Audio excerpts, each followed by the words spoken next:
puasa kan udah masuk. Segala sesuatunya kan kata orang harus direncanakan. Kira-kira nanti puasa mau kalah berapa? Apa aja lah. Kalau apanya nih? Kalau puasa. Bolongnya? Iya. Waduh. Tergantung panggilan. Segala sesuatu harus direncanakan, nggak boleh serba mendadak. Kalau mendadak nanti bingung malaikat nyatetin. Kalau dia direncanakan, oh si Am cuma kalah 15, oh Robi cuma kalah 29. Kok gue satu banyak amat? Ya enggak kan maksudnya harus kalau direncanakan, malaikat nyatetnya enak. Gitu. Jadi zaman sekarang kalau serba mendadak bingung. Yang nyatet susah. Yang enggak 29 juga kali. Oh, Pembukaan penutupan 2 lah. Ya, pertengahan satu. Pertengahan 1, 3. nah terus jadi udah bikin jadwal belum? Kapan kira-kira mau ngadain batal bersama? Harus direncanain Assalamualaikum. juga. Harus direncanain. Waalaikumsalam. Woi. Baru nih. Sehat. Alhamdulillah baik. Ustaz KB. Alhamdulillah. Amin. Duduk. Duduk Ustaz. Tuh. Gimana duduknya nih? Enak Kade. Oh no. Hari lain mau datang bingung. Oh, ini Bang Am sebelah sini nih. Aduh, ini lah keberatan badan nih. Kekenyangan. Gimana Bang Herman? Sehat? Alhamdulillah baik. Keluarga sehat semua ya? Alhamdulillah. Antum gimana? Alhamdulillah. Ini lagi ditanya bingung jawab. Zaman sekarang kan semua harus direncanakan. Oh iya. Ini saya baru bertanya. Kira-kira nanti puasa mau kalah berapa bingung. Nah lu. Jadi apa betul? Baru kan? nih. Ini Segala sesuatu harus direncanakan kan, nggak Iya. boleh mendadak. Kalau mendadak bingung mau Iya. ngapain kan. Nah jadi kalau direncanakan kan enak, malaikat juga nyatetnya kan enak tuh. Iya. Mau kalah berapa bingung. Saya bilang Robi mungkin kalah cuma 29, nggak terima. tanggung. Oh gitu. Tanggung kalau emang Satu 30, satu lagi aja habisin. Pakai buka bersama, batal bersama Iya. direncanain. Iya. Terus suruh bikin jadwal kapan kita ngadain batal bersama. Kalau buka bersama kan udah umum, siapa aja juga bisa kan. Nanti kita rencanain juga kapan Oh, kita rencanain. di belakang neraka bareng-bareng. Ya langsung lebaran aja nih. Tapi ngomong-ngomong soal puasa nih, Udah siap belum nih? saya sebenarnya Puasa nih? masih rada ini, insya Allah ini. Enggak, kita jauh-jauh hari udah tahu nih di kalender nih, puasa tanggal 3 ya? Betul. Tanggal 3 Di kalender tuh ya. di kalender nih tanggal 3 dan udah ada yang netapin juga puasa mulai tanggal 3. Tapi kenapa sih dari tahun ke tahun selalu ada yang namanya ruqyah? Ruqyah untuk menentukan ruqyah harus menentukan titik bulan gitu kan. Nah, Hilal. apa kan setiap malam bulan selalu berputar begitu aja kan. Kenapa pada saat mau menentukan Ramadan aja diadakan hilal itu teropong? Toh kalau besok mau puasa ya paling nanti ketemu titiknya. Yang udah kan seperti itu. Tapi kenapa setiap tahun berulang? Emang maksudnya ruqyah itu apa sih? Ruqyah itu apa maksudnya? Ruqyah. Maksudnya Ruqyah itu melihat hilal itu bulan sudah keluar atau belum, berapa derajat bulan itu keluar, maka boleh kita berpuasa gitu. ini Jadi bulan yang dimaksud kan setiap hari kita melihat bulan nih. iya, Ini bulan yang dimaksud bulan apa yang keluarnya baru berapa derajat? bulan itu nggak selamanya keluar itu terlihat. Jadi ada satu garis lintang yang memang itu ketentuan untuk jadwal waktunya kita melaksanakan ibadah puasa, terutama ya puasa maupun kita untuk Utamanya mau menentukan terawih ya. Jadi terawih Ya, malam ini atau terawih. enggak gitu. Jadi ada dua cara. Satu dengan hisab Hisab.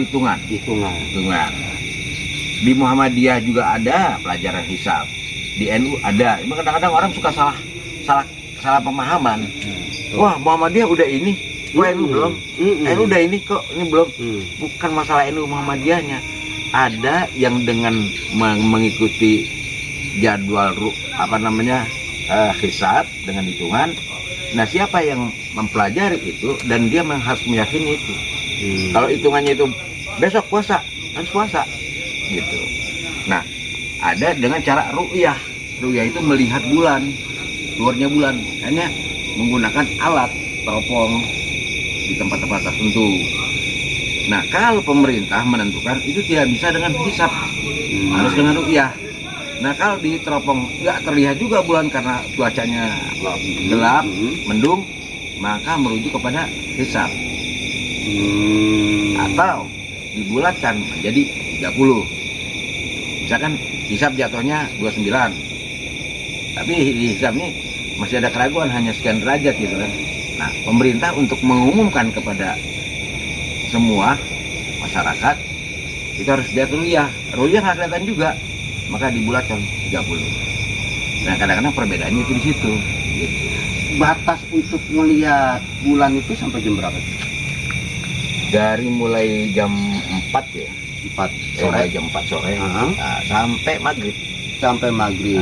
Kalau maghrib belum terlihat, Ya udah, merujuk kepada hisab atau digenapkan. Gitu. saya pikir Karena gini. tanggalan Islam tidak lebih dari 30. Saya pikir begini, kan besok udah pasti puasa nih, Ya. misalnya besok udah pasti puasa. Ya, Hari ini melihat bulan. ya.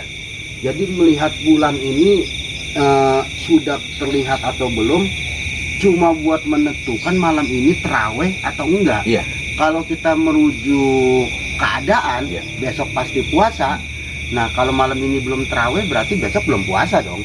Kalau Saya pikir cuma begitu. ya, kalau kita mengikuti ketentuan daripada ru'yah. Ru'yah itu belum melihat bulan, ya dia belum wajib untuk puasa besok. Oh gitu. Tapi kalau hisab, dia udah menghitung bahwa besok ini harus puasa. Puasa harus wajib. Kalau enggak berarti dia tidak melaksanakan soal terawihnya, ya terawih dia. walaupun bulan belum dianggap Walaupun belum terlihat. iya, itu kalau dia memang meyakini hisab ya, hitungan ya, keilmuannya dia. Makanya di sini kita belajar nih hisab bareng-bareng nih. Hitungan kita semua sama, Tet. Berarti besok kita puasa. Itu udah wajib, besok malam kita udah harus terawih. Malam ini terawih gitu kan. Besoknya kita puasa. Nah, pemerintah belum ada pengumuman. Tapi kita sudah tahu bahwa besok kita puasa, malam ini kita terawih. Kita aja nggak usah pengaruh yang lain yang meyakini dengan hisab itu. Dan itu memang diwajibkan bagi orang yang mempunyai ilmu itu, dia diwajibkan untuk mematuhi keilmuan dia. Gitu. Kalau Jadi maaf ya, bukan ini Muhammadiyah atau NU-nya. Perbedaan itu dikarenakan adanya yang mengikuti hisab, ada yang menunggu ru'yah. kalau selama ini kan saya berpikirnya ini mulai puasa itu tergantung pengumuman pemerintah. Ya, Karena saya pikir di pemerintah itu ada Kementerian Agama. ya. Di Kementerian Agama itu ada orang NU, ada orang Muhammadiyah, ada alim ulama, ada para ustadz. Jadi kalau ngikutin apa kata pemerintah, berarti kita ngikutin banyak pendapat. Ya, pendapat dari NU, pendapat dari yang Muhammadiyah, pendapat dari alim ulama. Jadi saya ngikutin pemerintah itu karena saya pikir karena begitu. Karena kalau ngikutin yang ini hanya pendapat satu ini kan, satu apa namanya kalau dibilang ini, Betul, mazhab. satu mazhab ya Satu. dari Muhammadiyah gitu ya, Nah. bahwa tanggal sekian harus puasa. Ya. Kalau ngikutin pemerintah kan berarti ngikutin Ilmu. banyak orang. Karena di pemerintah ada Kementerian Agama, di Kementerian Agama terdiri dari banyak orang, dari alim ulama, dari NU, dari Muhammadiyah, kan berkumpul jadi satu. Ketentuan itu bukannya di Departemen Agama. Enggak, maksud saya kan Iya. nunggu keputusan pemerintah Perumusannya itu adanya di MUI, Majelis Ulama Indonesia. yang mengumumkan. Yang mengumumkan baru ke Kementerian yang Agama. ya maksudnya kan MUI itu termasuk dalam di negara ya. Iya. Di Kementerian Agama gitu ya, bersatu. Di situ ada orang MUI, di situ ada orang. Jadi saya ngikutin yang orang banyak aja udah. Tidak, MUI itu independen ya, nggak di bawah Kementerian Agama. Dia bukan strukturnya. Ini Jadi di Dari- Kementerian Agama salah satu orangnya pun nggak ada tergabung di Kementerian Agama. nggak ada, Nggak ada. Mereka punya Kementerian Agama. MUI, mereka Kementerian Agama. Bukannya menteri, kementerian. Kementerian, Ah. ya Kementerian Agama ya berarti Menteri Agama di situ. Bukan, kalau menteri kan artinya Departemen- orangnya nih, Departemen pemimpinnya. Agama. Ah, departemen. Itu di dalam Kementerian Agama itu Ah. struktur pemerintah. Ya, Nah, ada.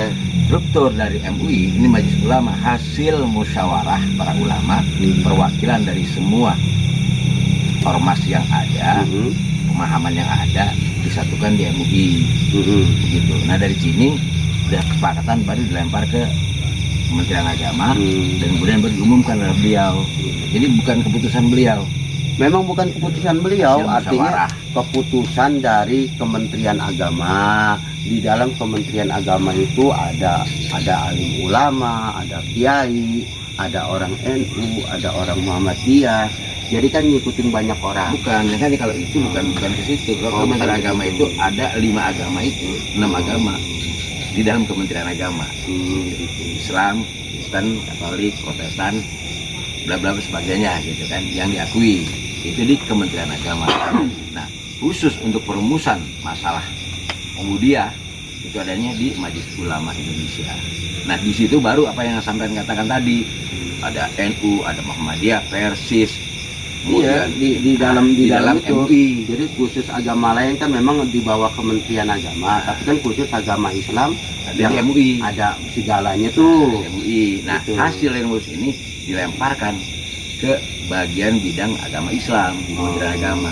Nah, nanti disampaikan oleh Menteri Agama. Bang Am ada yang mau ditanyainnya tuh, mumpung lagi ada yang ngasih keterangan nih soal ini. Nah, kalau soal hilal nih kita anggap kita udah ada paham ya, kenapa setiap tahun berulang-ulang harus menentukan hilal lagi kan begitu ya? Makanya saya berikan penerangan pencerahan ini agar jangan sampai adanya tudingan bahwa kalau Muhammadiyah duluan, terus kayak satu kewajiban belum tentu juga, bisa jadi bareng, bisa jadi juga NU duluan, tergantung dia merujuknya kepada apa. Jadi ya ada perbedaan itu karena ada hisab, ada ru'yah, itu aja ya. Itu biar kita dapat pemahaman ini, jangan sampai kita jadi kayak ada satu benturan, ada nggak golongan ada. gitu ya. Golongan nggak ada sebenarnya. Nah seperti contoh sholat taraweh, kalau Muhammadiyah 11 rakaat sama witir, kalau NU 23 ada 36 ya. Bukan itu gitu. Itu yang benarnya yang mana itu? Semuanya benar. Nah, Yang nggak benar itu yang nggak sholat. betul. Semuanya Langsung benar. lebaran Kan? itu. Ada. Tapi yang saya tahu nih, Iya. ini soal terawih ya, sebenarnya belum ke situ nih membahasnya nih. Iya. Cuman langsung di ini aja.